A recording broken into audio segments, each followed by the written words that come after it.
UNICEF has released a report warning more than 2.5 million people in Nigeria are in need of humanitarian assistance. 60% of them are children and are at increased risk of waterborne diseases and malnutrition due to the most severe flooding in the past decade.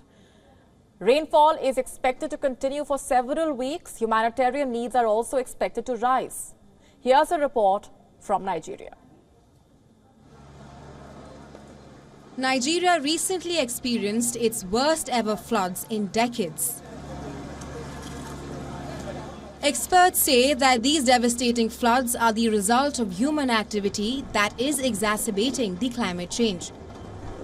According to a UN report, floods in Nigeria have affected over 3.2 million people, while over 1.4 million are still displaced. The UN report says that flooding that ravaged 34 states in the country can increase the risk of waterborne diseases.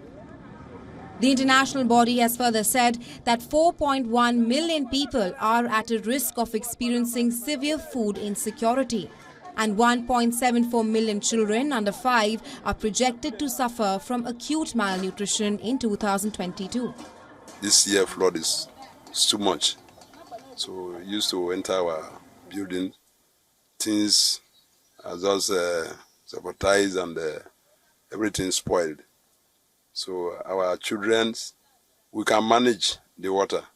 Anyhow, the water penetrates, we can manage it till the flood go back.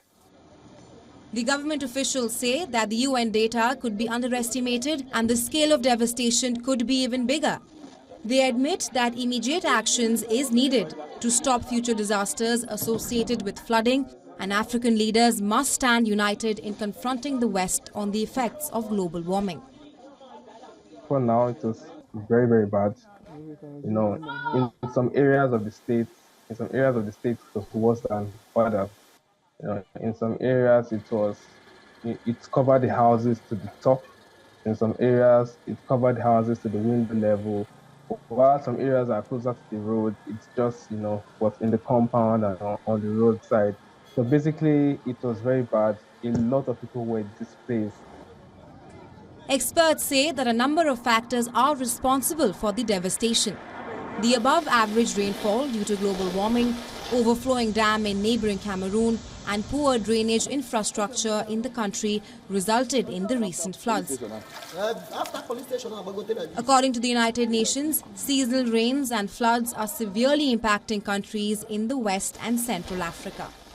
Beyond the fact that we have global warming and other challenges, we believe that when the needful is done on the part of the federal government and even some of the state governments, especially in the area of clearing of channels, canals, a lot of those water, like I said, will be absorbed, and it will create the needed solution to a very large extent of the problem. We're in the Khoi community of Lagos, Nigeria, where some Nigerians are still grappling with the losses that accompanied the flood. Well, this year's flood has been described as the worst in decades, even as the international community have warned of more disasters that might accompany the flooding, like food insecurity, increase in the number of displaced persons, and diseases that accompany flood situations like this. They've called on both public and private partners to offer help to victims of the flood as it recedes. From Lagos, Nigeria, Louisa Olani, WION, World is One. WION now available in your country. Download the app now. Get all the news on the move.